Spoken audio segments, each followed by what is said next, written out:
In charge नुमाइंदगान हकीकत news Mohammad रियाज गौरी की report के मुताबिक कराची डिस्ट्रिक्ट एंड सेशन जज सेंट्रल ने कराची से अगवा करके दुबई स्मगल की जाने वाली 6 साल बच्ची अबरिश की आईनी दरख्वास्त पर अपने फैसले में कहा कि ये मामला विफाकी तहकीकाती इदारे FIA को अरसाल किया जाए। ये मामला सूबाई हुकूमत के जवाबदेही इख्तियारात में नहीं आता।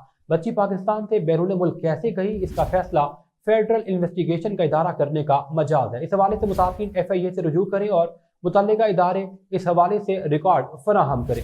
अगर किसी ने जाली रिकॉर्ड बनाया है तो उसके खिलाफ कार्रवाई की जाए। दरख्वास्त गुजार फैजान अली और उनके वकील ने अदालत को तमाम मामलात पर मुकम्मल दलाइल पेश किए।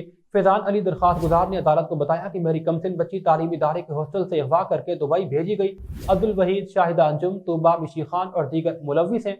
हमने 2 हफ्ता कबल पुलिस ख्वाजा अजमेर नकरी को दरख्वास्त दी मगर कोई कार्रवाई नहीं हुई, बल्कि हमें धमकियां दी जा रही हैं। जाली बर्थ सर्टिफिकेट बनाकर अब्दुल वहीद, शाहिद अंजुम के नाम पर सिटी डिस्ट्रिक्ट काउंसलर के अमले ने दिए हैं। इस हवाले से कार्रवाई की जाए।